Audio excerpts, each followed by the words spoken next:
অক্টোবরের 12 তারিখ তিনি পার্টি নিয়ে আইপিএফটি নিয়ে সেন্ট্রাল এক্সিকিউটিভ কমিটি নিয়ে অধিবেশন সাইটেনি অধিবেশনও তিনি চালাই যায়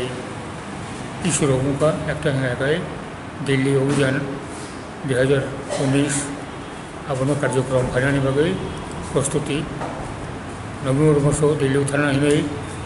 अभियान फायनाय बागै आगे नङाबो जों साख्लायजाक आरो आबोनि प्रस्तुति 1 2 हेंखाय फायनाय एडिसि निर्वाचन आबोनि निर्वाचन प्रक्रिया प्रस्तुति आगे नङारो मुंखा आबोतेव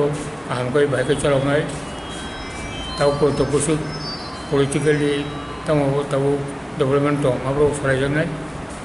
तृतीय थाखाय पार्टीनि फान्ड आबो दिल्ली फायनाय बागै जे परिकल्पना जाखा आबोनि पर्यालोचना এবং আবনো অগ্রগতি সালাইজানাय और 3টা পয়েন্ট আমাদের সেন্ট্রাল এক্সিকিউটিভ কমিটি আজকে অধিবেশন আছে এই অধিবেশনে আমাদের যে সমস্ত ইস্যুগুলো আলোচনা হবে তার মধ্যে নির্দিষ্ট করা হয়েছে দিল্লি অভিযান যেটা আমরা আগেই ঘোষণা করেছিলাম যে এবারেও আমরা আমাদের মূল দাবি ত্রিপুরার দাবিতে আমরা দিল্লি অভিযান করব আগামী নভেম্বর মাসে এটা নিয়ে আজকে প্রস্তুতি আরও চূড়ান্ত করার দিকে আমরা যাব আরেকটা হলো যে আগামী তৃতীয় ডিসির ইলেকশনের ব্যাপারে আমাদের অলরেডি প্রস্তুতি চলছে এই তৃতীয় ডিসি ইলেকশনের ব্যাপারেও আমাদের পার্টি ইলেকশনের জন্য প্রস্তুতি এবং তার সার্বিক মূল্যায়ন এবং যাতে করে এই এডিসি ইলেকশনে আইপিএফটি সব দিকে ভালো ফল করতে পারে তার জন্য প্রস্তুতির কাজগুলো আরও কী কী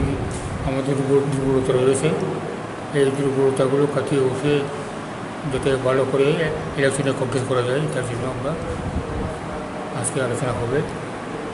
আর তৃতীয়ত সাধারণভাবে আমাদের পার্টির যে ফান্ডের ব্যবস্থা এবং ফান্ডের কালেকশনের জন্য আমরা যে সমস্ত কর্মসূচি নিয়েছিলাম তার অগ্রগতি তার পর্যালোচনা হবে এই 3টা মূলেই আসবে এডিসিতে কি মানে বিজেপির সঙ্গে সমঝোতা করে মানে প্রতিনিধিত্ব করবেন না একা প্রতিনিধিত্ব করে সিদ্ধান্ত এই ব্যাপারটা এখনই হ্যাঁ বা না বলা সম্ভব না কারণ প্রত্যেক দলেরই যার যার স্ট্র্যাটেজি নিয়ে সবাই অংশগ্রহণ করবে এডিসিতে নির্বাচনে এখন রুলিং পার্টি হিসেবে বিজেপি এবং আইপিএফটি আমরা আমাদের স্ট্র্যাটেজি ঠিক করব এবং প্রয়োজনে আমরা একাধিকবার আলোচনায় বসব এবং রাজ্য সরকার বিরোধী যে সমস্ত শক্তি আছে তাদের ইলেকশন স্ট্র্যাটেজি তারা এখনও পরিষ্কারভাবে জানাই নাই এই ব্যাপারটাও আমরা লক্ষ্য রাখব যাতে সব দিক দিয়ে আমরা নির্বাচনে ভালোভাবে লড়তে পারি এবং ভালো ফল করতে পারি যদি বিজেপি আপনাদের সঙ্গে সহমত না আসে আসন সমঝোতার ক্ষেত্রে এই ক্ষেত্রে দলের স্ট্র্যাটেজিটা কী হবে দলের স্ট্র্যাটেজি কী হবে বিজেপি আইপিএফটির মধ্যে তৃতীয় দেশে ইলেকশনে সমঝোতা হবে কি না এই ব্যাপারটা আলোচনা সাপেক্ষ খালি আলোচনার ভিত্তিতেই আগামী দিনগুলিতে এটা স্পষ্ট হবে আমরা এখনোই বিজেপির সঙ্গে লড়বো না বা বিজেপির সঙ্গে